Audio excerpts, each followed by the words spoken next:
दोस्तों, आपने कई गैंगस्टर की कहानी सुनी होगी। हम आपको ऐसे बदमाश की कहानी बताने जा रहे हैं जो कच्ची उम्र में जुर्म की दुनिया पर राज करना चाहता था, जिसने 16 साल की उम्र में अपराध की दुनिया में कदम रखा था। उसका एक अलग स्टाइल था, वो युवाओं के बीच काफी फेमस भी हुआ। हम बात कर रहे हैं उज्जैन के कुख्यात गैंगस्टर दुर्लभ कश्यप की। आखिर 20 साल की उम्र में उसकी हत्या कैसे हुई, तो आइए जानते हैं पूरी कहानी। लेकिन उससे पहले अगर आप हमारे चैनल पे नए आए हुए हैं तो चैनल को सब्सक्राइब कर लें और वीडियो देखने में अच्छा लगे तो वीडियो को लाइक कर दे। तो चलिए वीडियो को शुरू करते हैं। दोस्तों, दुर्लभ कश्यप का जन्म 8 नवंबर 2000 को मध्य प्रदेश के उज्जैन में हुआ था। बचपन में वह अन्य बच्चों की तरह ही था, लेकिन जैसे जैसे उसका उम्र बढ़ते गया वैसे वैसे वो जुर्म की दुनिया में कदम रखते गया। दुर्लभ कश्यप को पढ़ाई में ज्यादा रुचि नहीं थी। दुर्लभ कश्यप के दिमाग में गैंगस्टर बनने का जुनून सवार था। दोस्तों, दुर्लभ कश्यप अपराध की दुनिया में राज करना चाहते थे। वह बहुत जल्द ही उन लोगों के साथ मिलने जुलने लगा जो गैर कानूनी कामों में शामिल थे।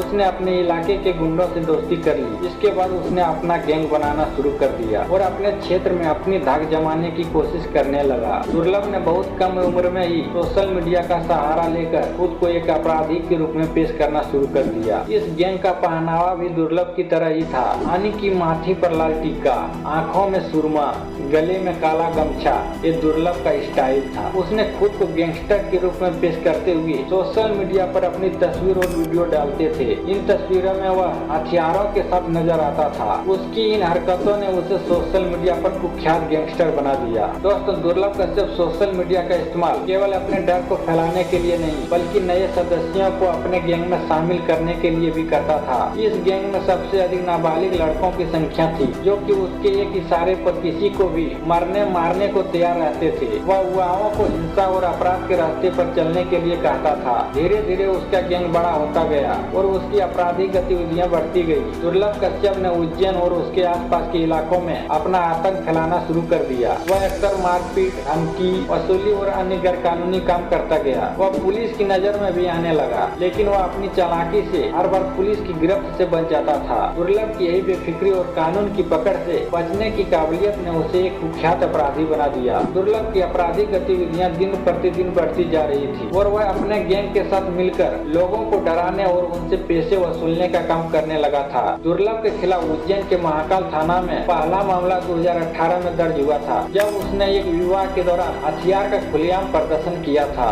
इस घटना के बाद पुलिस ने उसे गिरफ्तार किया, लेकिन कुछ ही समय बाद वह जमानत पर रिहा हो गया। जेल से बाहर आने के बाद भी उसने अपनी गतिविधियों को बंद नहीं किया, बल्कि और ज्यादा खतरनाक हो गया। दुर्लभ ने कम उम्र में ही इतने अपराधों को अंजाम दिया था कि शायद उज्जैन जिले का कोई थाना बचा हो जिसमें उसके खिलाफ कोई कंप्लेन दर्ज न हुआ हो। वह अपने इलाके में वर्चस्व की लड़ाई लड़ता था और दूसरे गैंग के साथ उसका अक्सर झगड़ा होता रहता था। उसकी ये आपराधिक गतिविधियां लगातार बढ़ती रही और इसके कारण वह पुलिस के लिए भी बड़ी समस्या बन गया था। हालांकि उसकी उम्र कम थी, लेकिन उसके जुर्म और अपराध के कारण लोग उनसे डरने लगे थे। दुर्लभ कश्यप फेसबुक पर अपनी प्रोफाइल को इस तरह से सजाता था जैसे वह एक बहुत बड़ा गैंगस्टर हो। उसकी तस्वीरों में अक्सर धमकियां होती थी और वह खुद को कानून से ऊपर समझता था। उसकी इस छवि ने उसे न सिर्फ उज्जैन में बल्कि आसपास के क्षेत्रों में भी मशहूर कर दिया। युवाओं पर उसका गहरा प्रभाव पड़ा। कई युवा उसकी प्रोफाइल देखकर उसे प्रेरित होने लगे और उसे अपना आदर्श मानने लगे।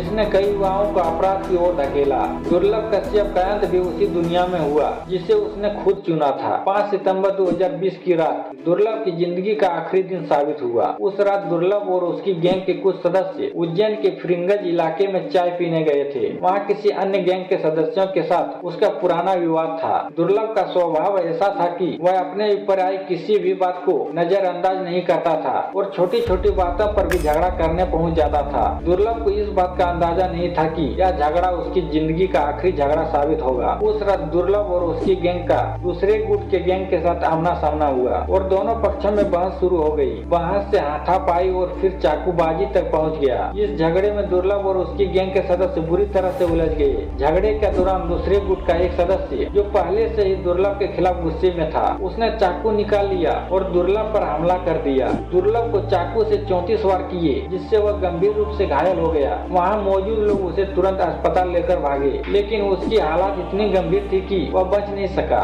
दुर्लभ की उसी रात मौके पर मृत्यु हो गई। उसकी हत्या की खबर ने उज्जैन और आसपास के इलाकों में सनसनी फैला दी। दुर्लभ की हत्या के बाद पुलिस ने उसके गैंग के सदस्यों को पकड़ना शुरू किया। दुर्लभ दुर्लभ की मौत के बाद उसका गैंग धीरे धीरे कमजोर पड़ गया। दुर्लभ की कहानी हमें यह सिखाता है कि अपराध का रास्ता हमेशा विनाशकारी होता है। दोस्तों, गलत रास्ते पर चलने का अंजाम हमेशा बुरा ही होता है। दुर्लभ ने अपराध की दुनिया में अपने नाम को स्थापित किया, लेकिन अंत में उसकी जिंदगी गैंगवार में खत्म हो गई। तो दोस्तों, ये वीडियो देखने में आपको कैसा लगा हमें कमेंट करके जरूर बताइए, और चैनल पे नए आए हैं तो चैनल को सब्सक्राइब कर लें, और वीडियो देखने में अच्छा लगा तो वीडियो को लाइक कर देना। तो चलिए मिलते हैं आपसे अगले वीडियो में। धन्यवाद।